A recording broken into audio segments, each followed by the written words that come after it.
Napoleon Bonaparte had one of the most remarkable lives of anyone in human history.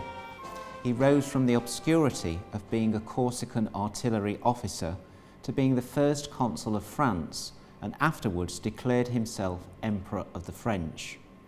By 1814, he'd seemed to have all before him, but he'd suffered significant drawbacks both in the Peninsular Wars in Spain and Portugal, and of course in being routed on his attempted invasion of Russia in 1812.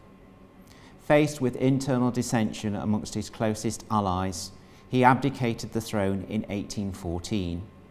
He was exiled to the island of Elba, off the coast of Italy.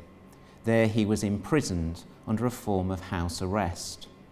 But in the spring of 1815, he made a daring escape from the island with 1,000 soldiers.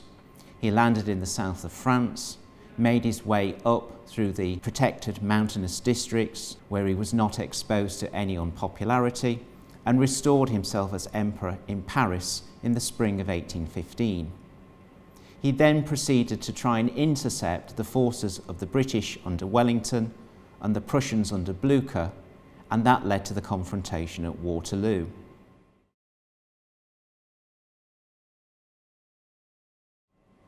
Now, if you listen to the famous ABBA pop song Waterloo, you'd be led to believe that Napoleon did surrender at Waterloo, but that of course was not the case. In fact, he abandoned the battlefield and his future destination was uncertain. He finally made his way to Rochefort, where he was considering making for America to start a new life. There he was intercepted by Captain Maitland of the Bellerophon, and it was to him that Napoleon finally surrendered. Napoleon was then transported to the south coast of England, where the crowds came out in vast numbers to catch their first sight of the fallen emperor.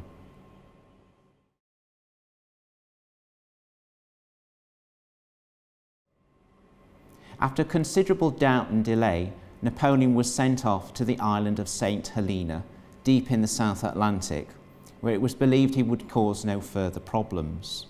There he ruminated over his long life and career, blaming almost everybody but himself for the failings of the Battle of Waterloo. It was on St. Helena in May 1821 that he finally succumbed to stomach cancer, from which he'd been suffering for some time. But subsequently, Napoleon lived on, to a much greater extent, in fact, than Wellington. A real cult of Bonapartism has continued ever since Napoleon's death. And even in England, in the mid-Victorian period, you could furnish your mantelpiece with attractive Staffordshire-ware porcelain figures of Napoleon in his prime as a young Corsican artillery officer.